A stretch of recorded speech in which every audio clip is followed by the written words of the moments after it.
I'm passionate working on eliminating this FGM because of what happened to me. When I was 11 years old, I was having my friend Sabina, who was cut, and she died because of too much bleeding. Sabina was thrown into the bushes to be eaten by wild animals because it was a curse to bury a dead body of a girl who was cut at the family compound. But when I completed my standard 7, I was 13 years old. My mother asked me, "Rhobi, you will be cut this year." I questioned my mother, "Do you want me to die like Sabina?" And she said, "No, you won't die. Sabina died because her parents didn't select a good cutter for her. But for you, we are going to select a good cutter." After the death of Sabina is where I knew the effects of FGM. I pleaded my mother not to cut me, but she didn't want to listen to me. So I got an idea, what can I do? Because I don't want to be cut. Maybe I will share with my aunt so she may protect me, so I will not be cut. I met with my aunt.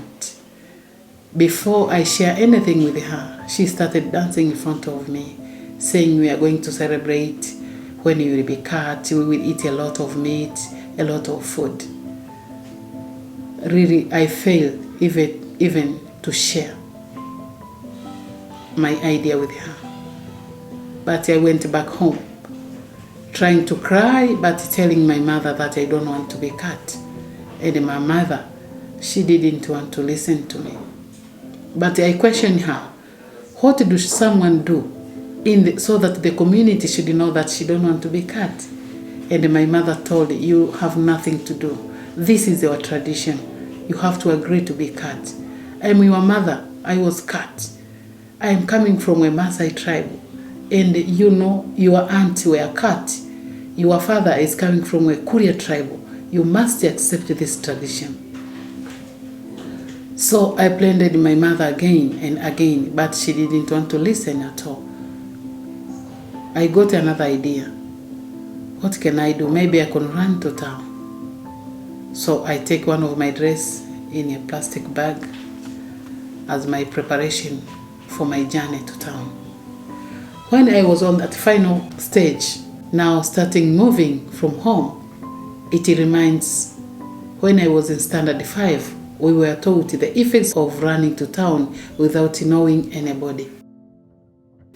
I failed and I returned back home.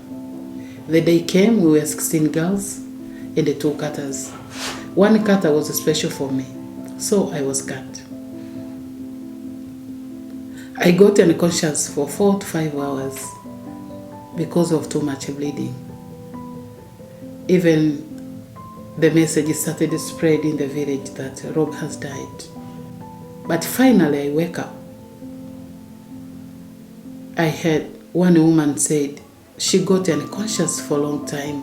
I'm not sure if her brain will wake properly.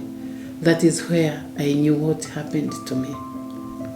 When I look at my mother, she was having a lot of tears on her face. I questioned her, do you see? And she said, yes. I questioned again, will you do the same to my young sisters? And she said, no. From that day, my family stopped not to cut the girls. But also, some other neighbors also, they stopped to cut their daughters.